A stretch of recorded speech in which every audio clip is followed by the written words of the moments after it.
Morning. We've got National NRA spokesperson Dana Lash joining us from Dallas today. Dana, good morning to you. Steve, good morning to you. Okay, so you don't need guns. Just learn karate or use your words. Yeah, karate or words. I'm certainly not going to take any kind of firearm lecture from people who clearly don't either own them or have never even fired them, and don't even understand the concept of self-defense either. This idea that you're going to have a 6-round limit, and then they compared them to cats, Steve, because you know people all over the United States every single day successfully defend their lives using cats. Well, one of the things that he brought up, and I've heard a number of people on the political left for the most part talk about, is the number of guns. I've heard them say, I can't believe the guy had 30 guns or 40 guns, whatever the number is. You know, something I would ask them is, what is the correct number of guns any American can have? Because I haven't heard anybody say an American should only have blank number of guns, or one gun, or no guns. I've heard a lot of people say no guns. Right. Well, yeah, and I'm curious to see how they propose that to work, because you would need firearms to go door to door to houses all over the United States, millions of Americans, and confiscate said firearms. And to that point, Steve, there are millions of Americans all throughout the country that own multiple firearms, and some of them, yes, even own 40 firearms. And you know what? They've been owning these 40 firearms for decades, and millions of law-abiding Americans who have not done anything. Firearm owners, concealed carriers, they're the most law-abiding group. And that's the thing.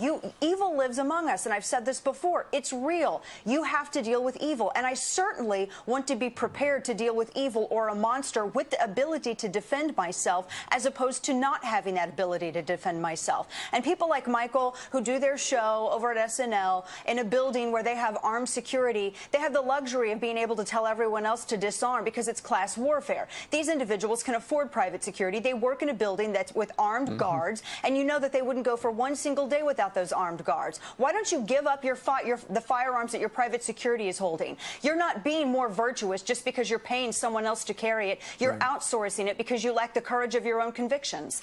Did you see Dianne Feinstein was on one of the Sunday chat shows yesterday, and she was asked, are there any laws that would have prevented what happened in Las Vegas? And she said no. Yeah. She said no because, and I can't even believe my words or my mouth is making these words, she was right on that. There's nothing that could have been done, unfortunately, to prevent this tragedy. You know, and I know that this investigation is ongoing, and I don't want to get ahead of the law enforcement that's involved in this right now. But usually with individuals like these, there are some sort of red flags, and I'm just curious as to what sort of vibe, what sort of red flags that this individual was putting out. I mean, I look at James Hodgkinson.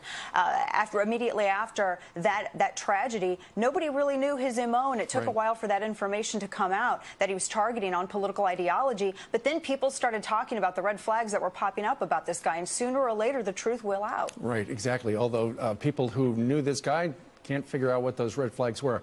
I want one. We're going to play one more soundbite for you, Dana. Here is Steve Schmidt, who was for a while John McCain, when he was running for president, chief strategist. Here he is on HBO on Friday night.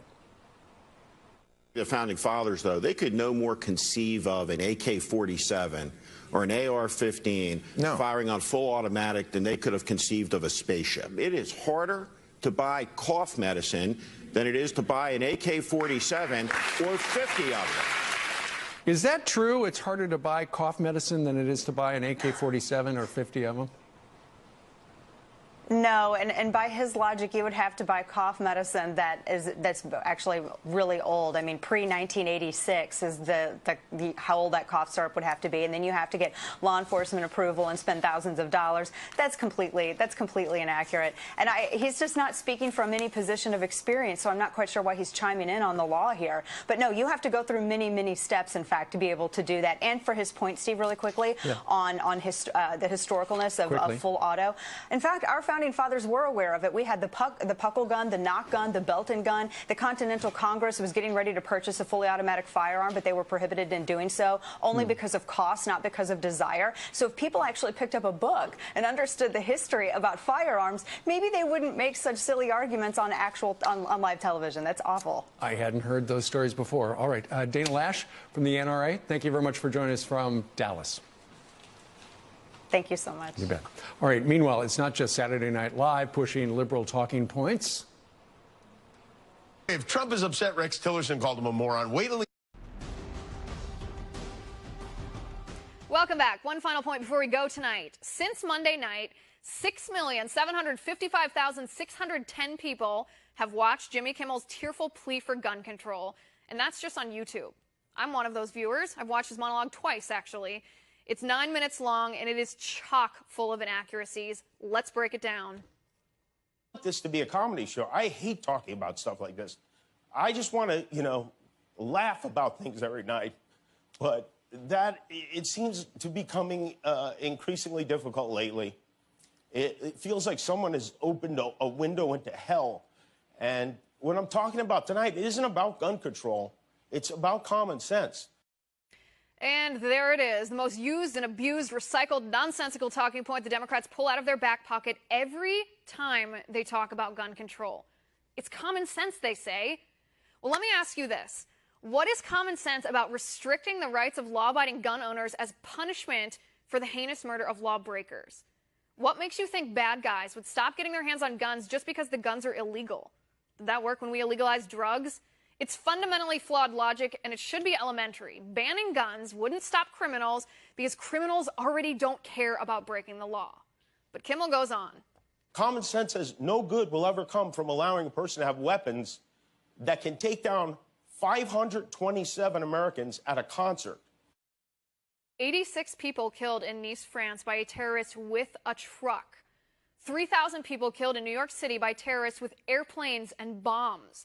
23 people killed and 250 others wounded in Manchester, England by a terrorist with a bomb at the Ariana Grande concert. Should we ban trucks, pressure cookers, jetliners? Well, of course not, because it's not the weapon that commits the crime. It's funny how none of the other lorries in Europe have gone on murderous rampages without a driver with a mission to kill. It's the criminal who commits the crime. Common sense says you don't let those who suffer from mental illness buy guns. Listen, there's absolutely no doubt that Stephen Paddock was a demented individual. Only an evil and sick mind could justify committing indiscriminate mass murder like he did. But Paddock had never been diagnosed with any mental illness that we are aware of currently. It's already against federal law to sell or give a firearm to any person, and I quote federal statute here, any person who has been adjudicated as a mental defective or has been committed to any mental institution. That's not to mention the myriad of state regulations limiting access to weapons to people with severe mental illnesses. But Kimmel doesn't care about facts, and he keeps going. The NRA fought to make sure people on the no-fly list can buy guns. They aren't allowed to get on a plane. They're allowed to own a very dangerous gun. Who thinks that makes sense? This does make sense because the no-fly list doesn't make sense. Did you know people are mistakenly put on the no-fly list all the time? Like innocent people? Did you know Senator Ted Kennedy was mistakenly put on the no-fly list? And there's no recourse for American citizens who are accidentally added to this list. It's not just terrorists and terrorist suspects. Now, it might not be a bad idea to prohibit people on the no-fly list from purchasing firearms, but not until the no-fly list itself is reformed. Just a little research and Jimmy Kimmel would have known that. But no, he'd rather stick to his false narrative. An amendment, I guess, our forefathers wanted us to have AK-47s, is the argument, I assume. Orlando, Newtown, Aurora, San Bernardino, every one of these shootings, the murder used automatic or semi-automatic rifles, which are not weapons you use for self-defense. First of all, Mr. Kimmel, let me get personal for a moment. Maybe you don't use semi-automatic weapons like an AR-15 for self-defense. You're surrounded by security at all times. But many women, especially petite women like me, find AR-15s easier to handle for self-defense or home defense than, say, a shotgun. What message are you sending to women when you push to ban AR-15s? You're telling us we don't know best how to defend ourselves and telling us we don't have a right to do so. Second of all, we don't know yet what kind of weapon Stephen Paddock used. The latest reports say he modified his semi-automatic weapons, but automatic weapons have been illegal in the U.S. for 31 years, since 1986. Please look up your facts before you spew more nonsense. In February, he also signed a bill that made it easier for people with severe mental illness to buy guns legally. Well, that was just false, and Jimmy Kimmel knows that. Democrats lied about the story earlier in the year, but here's the truth of it. Right before he left office, President Obama gave the Social Security Administration power to take away people's right to bear arms without going to court if the person receives disability from mental impairment that prevents the person from working. The key phrase here that Jimmy Kimmel ignores is taking away people's rights without going to court. What that means is Obama tried to deny citizens due process of law. President Trump restored due process. And then Democrats lied about it. The repeal of the rule still prohibits people who have been adjudicated in court as mentally ill or unstable from purchasing firearms. But that's just it.